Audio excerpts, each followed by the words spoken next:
ലോക്സഭാ തെരഞ്ഞെടുപ്പ് വന്നു, അത് കഴിഞ്ഞു, പ്രധാനമന്ത്രി അധികാരമേറ്റു. എന്നാൽ ഈ ലോക്സഭാ തെരഞ്ഞെടുപ്പിൽ ഹംഗേറിയൻ വംശജനായ ലോകത്തെ തന്നെ ശതകോടീശ്വരന്മാരിലൊരാളായ ജോർജ് സോറോസ് ഇടപെട്ടു എന്ന് കേൾക്കുന്നു. അങ്ങനെ ഇടപെട്ടിട്ടുണ്ടെങ്കിൽ അത് എന്തിനായിരിക്കും? എന്താണ് അദ്ദേഹത്തിൻ്റെ ഉദ്ദേശം? ഇതിനു മുമ്പ് നമ്മൾ ജോർജ് സോറോസ് ആരാണെന്നറിയാം. അദ്ദേഹം ഒരു ജൂതനാണ്. അദ്ദേഹത്തിന് ഹംഗറിയിലും അമേരിക്കയിലും പൗരത്വമുണ്ട്. നമുക്കറിയാം, നമ്മുടെ ഇന്ത്യ രാജ്യത്ത് ഒറ്റ പൗരത്വമുള്ളൂ. നമുക്ക് ഇന്ത്യൻ പൗരത്വം മാത്രമേ സ്വീകരിക്കാൻ പറ്റുള്ളൂ. ഇപ്പം നമ്മുടെ ഒരുപാട് ആളുകൾ, മലയാളികളും ഇന്ത്യക്കാരും ഒക്കെ കാനഡയിലൊക്കെ താമസിക്കുന്നുണ്ട്, UK-ലും US-ലും ഒക്കെ ഉണ്ട്. അവരവിടെ പൗരത്വം എടുക്കും. അവിടെ പൗരത്വം എടുക്കുമ്പോൾ ഓട്ടോമാറ്റിക്കലി നമ്മുടെ പൗരത്വം ക്യാൻസലാവും. അപ്പോൾ ഇന്ത്യയിൽ ഏക പൗരത്വമുള്ളൂ. ഇരട്ട പൗരത്വം എടുക്കാവുന്ന രാജ്യങ്ങൾ ഒരുപാടുണ്ട്. അങ്ങനെ ഹംഗറിയിലെ ബുഡാപെസ്റ്റിൽ ജനിച്ച് ഇപ്പോൾ 93 വയസ്സുള്ള ഒരു ജൂതനാണ് ജോർജ് സോറോസ് എന്നറിയപ്പെടുന്ന ആൾ. അദ്ദേഹം അമേരിക്കയിലെ വ്യവസായിയാണ്, ജീവകാരുണ്യ പ്രവർത്തകനാണ്, എഴുത്തുകാരനാണ്. ഇങ്ങനെ ബഹുമുഖ പ്രതിഭയായ ഒരാളാണ്. ലോകത്തിലെ ഏറ്റവും വലിയ 30 പണക്കാരിൽ ഒരാളാണ് ജോർജ് സോറോസ്. അദ്ദേഹം 2023 മ്യൂണിക്കിൽ ഒരു സെക്യൂരിറ്റി കൗൺസിൽ നടന്നു. രാജ്യങ്ങളുടെ ഒന്നുമല്ല, സെക്യൂരിറ്റി കൗൺസിൽ എന്ന് പറഞ്ഞൊരു ഇൻ്റർനാഷണൽ കോൺഫറൻസ് നടന്നപ്പോൾ അദ്ദേഹം ഒരു സ്റ്റേറ്റ്മെൻ്റ് ഇറക്കി. ഇന്ത്യയിൽ ഒരു വർഗീയ ഫാസിസ്റ്റ് ഭരണകൂടമാണുള്ളത്, അതിനെ താൻ അട്ടിമറിക്കും. അതിനുവേണ്ടി ഏതാണ്ട് $5000 കോടി മാറ്റിവെക്കുന്നു എന്നാണ് ജോർജ് സോറോസ് പറഞ്ഞത്. അപ്പോൾ നമ്മൾ പെട്ടെന്ന് നോക്കി, ഇതൊക്കെ വെറും കഥകൾ. ഇത് ഒരാൾ, അമേരിക്കൻ വ്യവസായിയായ ഒരാൾ ഇങ്ങനെ തീരുമാനിക്കുകയാണ് അയാൾ $5000 കോടി $5000 കോടി മുടക്കിയാൽ ഇന്ത്യൻ തെരഞ്ഞെടുപ്പിനെ അട്ടിമറിക്കാൻ കഴിയുമോ? നമ്മൾ പെട്ടെന്ന് ആലോചിക്കണം.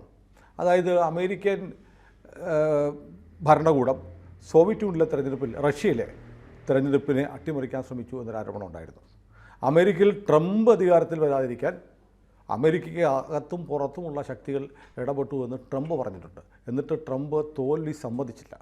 ജോർജിയ അടക്കമുള്ള സംസ്ഥാനങ്ങളിലെ വോട്ടിങ്ങിൽ വലിയ തോതിൽ കൃത്രിമത്വം നടന്നുവെന്ന് ലോകത്തിലെ ഏറ്റവും വലിയ ശക്തിയിൽ ഒന്നാമത്, പണത്തിൽ ഒന്നാമത്, ബൗദ്ധികമായും വേണമെങ്കിൽ ഒന്നാമത് നിൽക്കുന്ന രാജ്യമായ അമേരിക്കയുടെ പ്രസിഡൻറ്റ് അങ്ങനെ പറഞ്ഞ് പാർലമെൻറ്റിലേക്ക് അദ്ദേഹത്തിൻ്റെ അനുയായികൾ ഇരച്ചു കയറുന്നൊരു സ്ഥിതി ഉണ്ടായത് നമ്മൾ മറന്നിട്ടില്ല.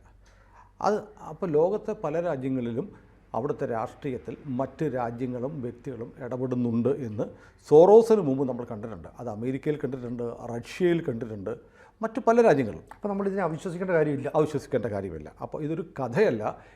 അമേരിക്ക പോലെയുള്ള രാജ്യങ്ങളിലും റഷ്യ പോലെയുള്ള രാജ്യങ്ങളിലും ഇത്തരം ബാഹ്യശക്തികളുടെ ഇടപെടലുകൾ നടന്നിട്ടുണ്ട്. അപ്പോൾ ഇന്ത്യയിൽ നടക്കുമോ എന്നുള്ള ചോദ്യത്തിന് ഉത്തരം അവിടെയാണ്. ഇതെങ്ങനെ നടന്നു എന്ന് നമ്മൾ കരുതുമ്പോൾ എന്തുകൊണ്ട് നടക്കുന്നു എന്നതിനൊരു ഉത്തരവുണ്ട്. അപ്പോൾ അത് സംബന്ധിച്ച് എനിക്കൊന്ന് മലയാളത്തിൽ ഏറ്റവും ആധികാരികമായി ഇതേക്കുറിച്ചൊരു സോഷ്യൽ മീഡിയ പോസ്റ്റ് വന്നിട്ടുണ്ട്. അത് സോഷ്യൽ മീഡിയ ആക്ടിവിസ്റ്റായ രഞ്ജിത്ത് ഗോപാലകൃഷ്ണൻ, നമ്മുടെ സുഹൃത്താണ്, നമ്മുടെ ചാനലിലൊക്കെ ഇടയ്ക്ക് വന്നിട്ടുണ്ട്. അദ്ദേഹം ഒരു വളരെ വിശദമായ ഒരു ആർട്ടിക്കിൾ ഫേസ്ബുക്കിൽ പ്രസിദ്ധീകരിച്ചിട്ടുണ്ട്. നമ്മൾ അതുകൂടെ റെഫർ ചെയ്തിട്ട് അതിൻ്റെ ഒരു എക്സ്റ്റൻഡഡ് വെർഷനാണ് നമ്മളിപ്പോൾ പറയുന്നത്. അപ്പം ഇതെനിക്ക് തോന്നുന്നു, ഞാനിത് പറയാൻ കാരണം, രഞ്ജിത്ത് ഗോപാലകൃഷ്ണൻ്റെ പേര് പറയാൻ കാരണം, ഇതുവരെ മലയാളത്തിൽ ഇത്ര സമഗ്രമായി ജോർജ് സോറോസ് എങ്ങനെ ഇന്ത്യൻ തെരഞ്ഞെടുപ്പിൽ ഇടപെട്ടു എന്നതിനെ കുറിച്ച് ഒരു ആർട്ടിക്കിൾ വന്നിട്ടില്ല. വളരെ ശ്രദ്ധേയമായ ആധികാരികമായ വിവരങ്ങളാണ് അദ്ദേഹം പറയുന്നത്. അപ്പോൾ ചോദ്യം ഇതാണ്: എന്തുകൊണ്ട് ജോർജ് സോറോസ് എന്ന് പറയുന്ന 93കാരൻ ഇന്ത്യയിൽ നരേന്ദ്രമോദിയുടെ BJPയുടെ സർക്കാർ അധികാരത്തിൽ നിന്ന് പോകണം എന്ന് ആലോചിക്കുന്നു എന്നാണ് ഒന്നാമത്തെ ചോദ്യം. അദ്ദേഹത്തിന് 94 വയസ്സുണ്ട്. അപ്പോൾ നമുക്ക് ഇന്ത്യയുടെ ഭരണസാരഥ്യം വഹിച്ച നെഹ്റു കുടുംബത്തിലേക്കൊന്ന് പോകണം. നെഹ്റു കുടുംബത്തിലെ ഏറ്റവും താഴത്തെ അധികാര ശ്രേണിയിൽ നിൽക്കുന്ന, അധികാരം ആഗ്രഹിക്കുന്ന ആളാണ് രാഹുൽ ഗാന്ധി. അപ്പോൾ രാഹുൽ ഗാന്ധിയെക്കുറിച്ച് പറയുന്നതിന് മുമ്പ് നമുക്ക് നെഹ്റുവിൻ്റെ കുടുംബത്തിലേക്ക് പോയാൽ, മോത്തിലാൽ നെഹ്റുവിനെ നമുക്കറിയാമല്ലോ. മോത്തിലാൽ നെഹ്റുവിൻ്റെ മൂത്ത സഹോദരനായിരുന്നു നന്ദലാൽ നെഹ്റു. അദ്ദേഹത്തിൻ്റെ മകൻ്റെ പേര് ബ്രജ് കുമാർ നെഹ്റു എന്നാണ്. BK നെഹ്റു എന്ന് ചുരുക്കപ്പേരിൽ പറയും. ഇദ്ദേഹം ആസാമിലും നാഗാലാൻഡിലും മേഘാലയയിലും മണിപ്പൂരിലും ഒക്കെ ഗവർണറായിരുന്ന ആളാണ്. ഇദ്ദേഹം വിവാഹം കഴിച്ചിരിക്കുന്നത് മഗ്നോൾന ഫ്രീമാൻ എന്ന് പറയുന്ന ഒരു ഹംഗറിക്കാരിയാണ്, ബുഡാപെസ്റ്റുകാരിയാണ്. അതായത് ജോർജ് സോറോസ് ജനിച്ച അതേ സ്ഥലത്തുള്ള ആളാണ് മഗ്നോൾന ഫ്രീമാൻ എന്ന് പറഞ്ഞാൽ നമുക്കറിയില്ല. പക്ഷേ നമുക്ക് കുറച്ചുകൂടി എളുപ്പത്തിൽ പറഞ്ഞു തരാം. നേരത്തെ പറഞ്ഞ BK നെഹ്റുവിൻ്റെ നെഹ്റു കുടുംബത്തിലെ മോത്തിലാൽ നെഹ്റുവിൻ്റെ മകനായ ബ്രിജ് കുമാർ നെഹ്റുവിൻ്റെ ഭാര്യയായിരുന്നു ഈ പറഞ്ഞ മക്ഡോൾന ഫ്രീമാൻ. അവരെ ആൻറ്റി ഫോറി നെഹ്റു എന്നൊക്കെയാണ് വിളിച്ചുകൊണ്ടിരുന്നത്. അവർ ഫോറി ആൻറ്റി അല്ലെങ്കിൽ ഫോറി നെഹ്റു. ഇന്ത്യയിൽ വന്നപ്പോൾ അവർക്ക് ശോഭ എന്നൊരു വിളിപ്പേരും ഉണ്ടായിരുന്നു. അപ്പോൾ ഹംഗറിക്കാരിയാണെങ്കിലും അവരുടെ സോഷ്യൽ മീഡിയ നമ്മൾ നോക്കിയാൽ ഗൂഗിളിൽ അവരുടെ ചിത്രമൊക്കെ ഉണ്ട്. ആഭരണങ്ങൾ കാണിഞ്ഞ് ഇന്ത്യൻ സ്ത്രീയെ പോലെ നിൽക്കുന്ന ഒരു സുന്ദരിയായ സ്ത്രീയാണ് ഫോറി നെഹ്റു അഥവാ ശോഭ എന്ന് ഇപ്പോൾ ആൻറ്റി ഫോറി എന്ന് നമുക്ക് വിളിക്കാം. ആരുടെ ആൻറ്റിയാണെന്ന് നമുക്ക് കണ്ടുപിടിക്കാം. അപ്പോൾ ഈ ആൻറ്റി ഫോറി എവിടുത്തുകാരിയാണ്? ഹംഗറിക്കാരിയാണ്. ജോർജ് സോറോസ് ഹംഗറിക്കാരനാണ്. നമുക്ക് നിൽക്കാം. ഇവരെന്ത് ചെയ്തു? ഇവരെക്കുറിച്ച് പറയുമ്പോഴത്തേക്ക് നമ്മുടെ ഇന്ത്യ വിഭജനം ഉണ്ടായി. ഇന്ത്യ വിഭജന കാലത്ത് ഒരുപാട് ആളുകൾ, ഹിന്ദുക്കളും മുസ്ലിങ്ങളും അങ്ങോട്ടും ഇങ്ങോട്ടും ഓടിപ്പോയി നൂറുകണക്കിന് ആളുകൾ കൊല്ലപ്പെട്ടു, അല്ലേ? ആയിരക്കണക്കിന് ആളുകൾ കൊല്ലപ്പെട്ടു.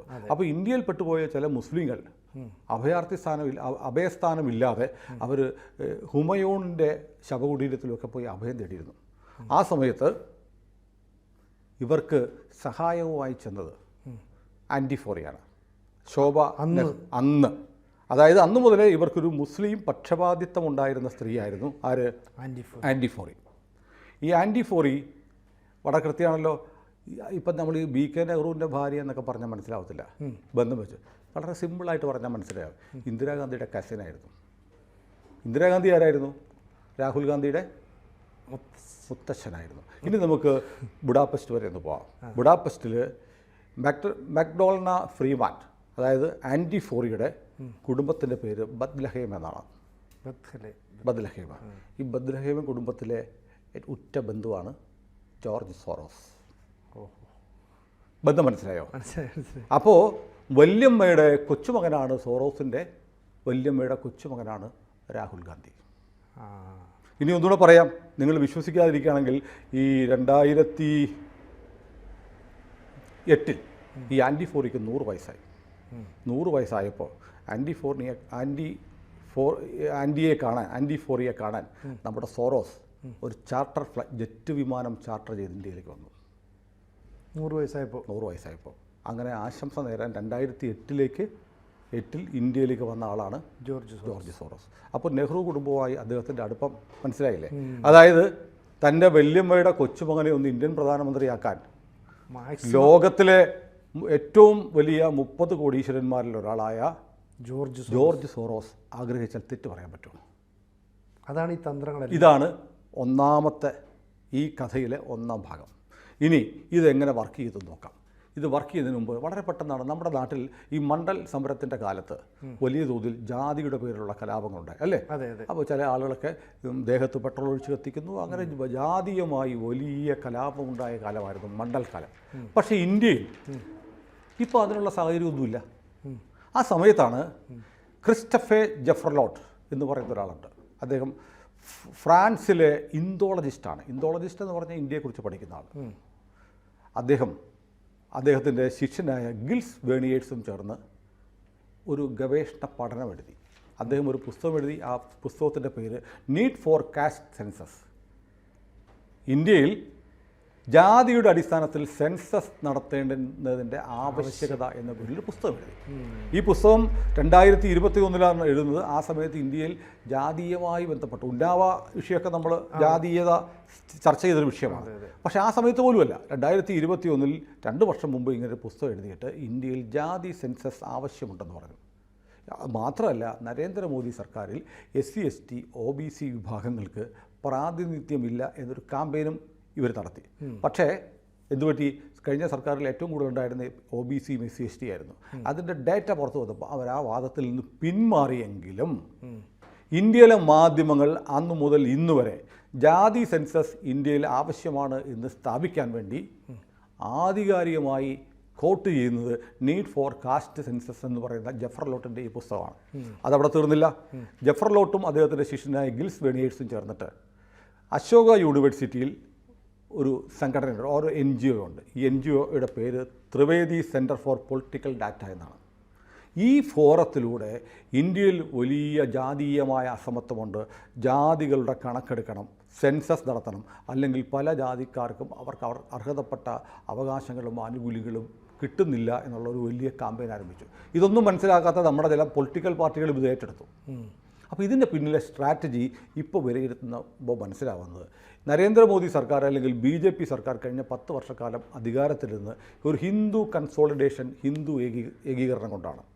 ഈ ഹിന്ദു ഏകീകരണം ഇല്ലാതാക്കാൻ എന്ത് ചെയ്യണം? ഹിന്ദു സമുദായത്തെ, ഹിന്ദു മതത്തെ ജാതീയമായി ഭിന്നിപ്പിക്കണം. അതിനുവേണ്ടി ക്രിസ്റ്റഫർ ജഫ്രലോട്ട് ഈ തീമിൻ്റെ, ഈ പ്ലോട്ടിൻ്റെ ബുദ്ധി കേന്ദ്രമായി പ്രവർത്തിച്ചു. പണം മുടക്കിയത് ജോർജ് സോറസ്. അതാണ് ജാതി സെൻസസിൻ്റെ പേരിൽ നമ്മൾ കണ്ടത്. നമ്മൾ തെരഞ്ഞെടുപ്പിൻ്റെ എക്സിറ്റ് പോളുകൾ വന്നപ്പോൾ ആ എക്സിറ്റ് പോൾ സർവേകൾ കണ്ടു. UP അടക്കമുള്ള സംസ്ഥാനങ്ങളിൽ OBC, SC വിഭാഗങ്ങൾ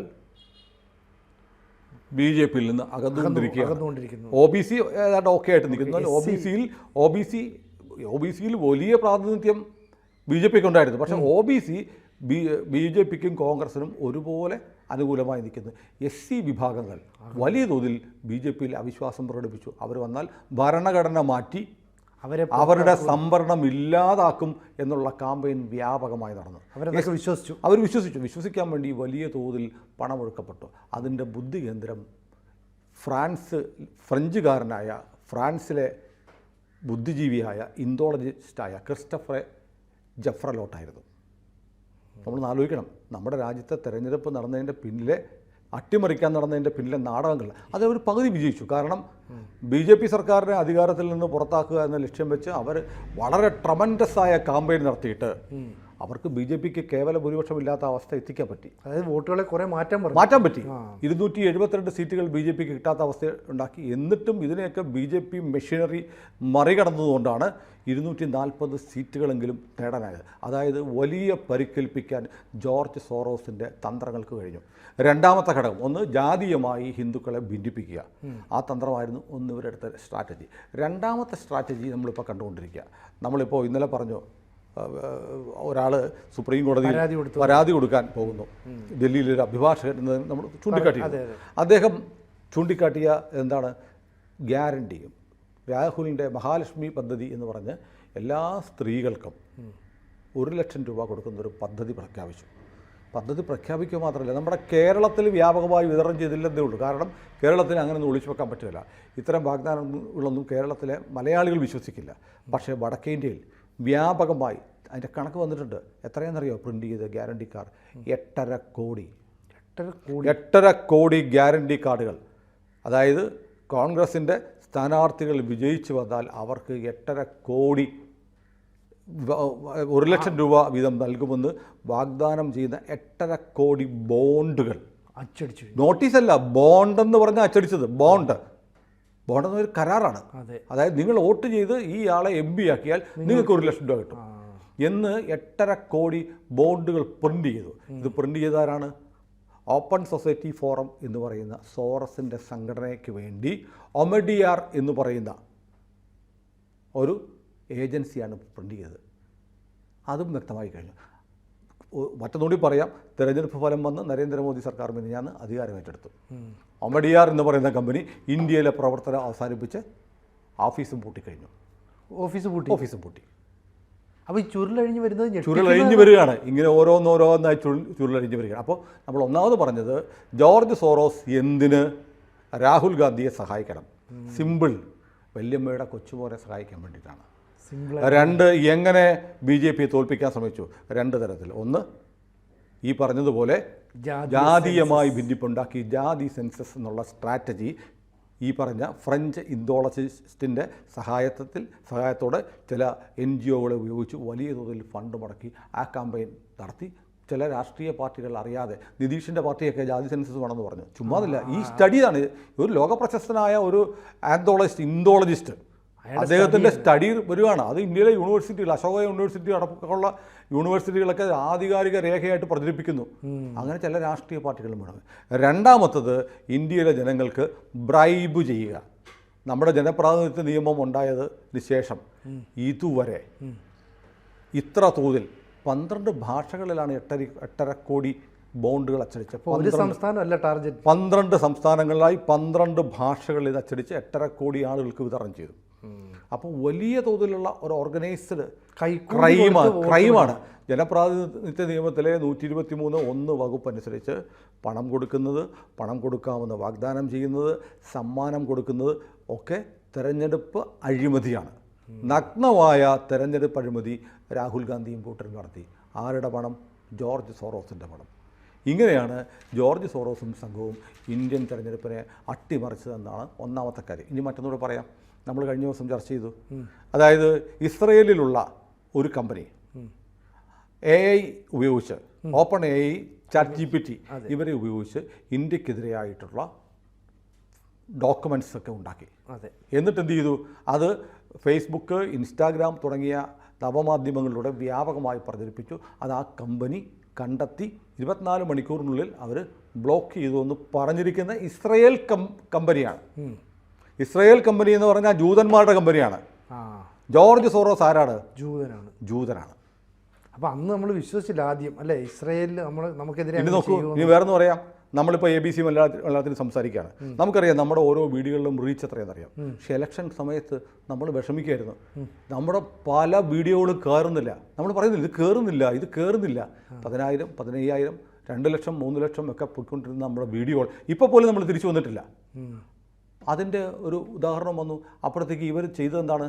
ഈ പറയുന്ന ജോർജ് സോറോസിൻ്റെ ഫണ്ട് ഉപയോഗിച്ച് ഈ ഓപ്പൺ AI പോലും സ്വാധീനിക്കാൻ ശ്രമിച്ച ആളുകൾ യൂട്യൂബിൻ്റെ അൽഗോരിതം അട്ടിമറിച്ചു. വാർത്ത വന്നിരുന്നു, ഇംഗ്ലീഷ് പത്രങ്ങളിൽ ചെറിയ വാർത്ത വന്നു.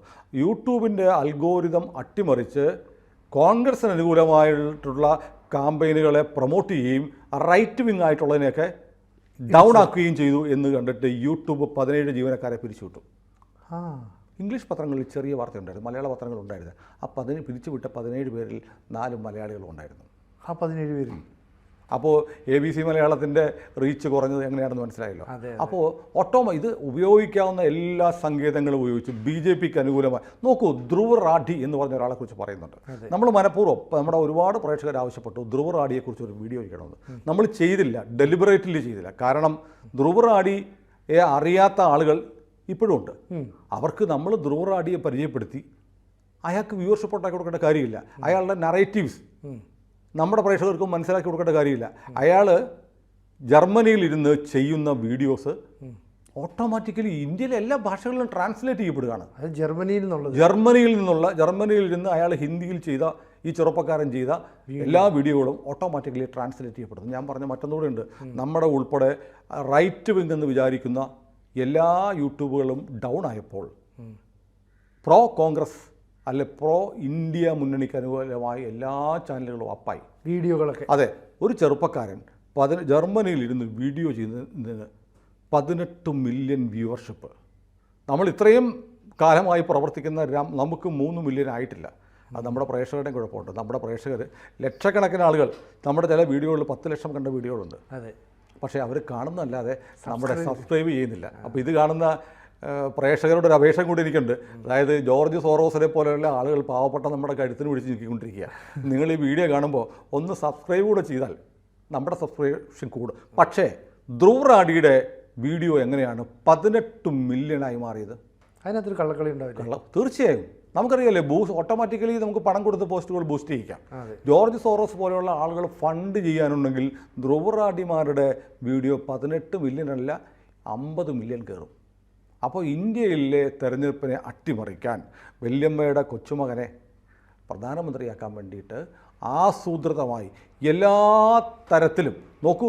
രാഹുൽ ഗാന്ധിയുടെ ഒരു വളരെ കുപ്രസിദ്ധമായ വിരുദ്ധമായ ഒരു സ്റ്റേറ്റ്മെൻറ്റ് പറഞ്ഞു. നമ്മുടെ പട്ടാളത്തിൽ ജാതിയുണ്ട്, സവർണരുടെ മക്കൾക്ക് വലിയ വലിയ പോസ്റ്റ് കിട്ടും, അല്ലാത്തവർക്ക് അഗ്നിപഥ് പോലെയുള്ളത് കിട്ടുമെന്ന്.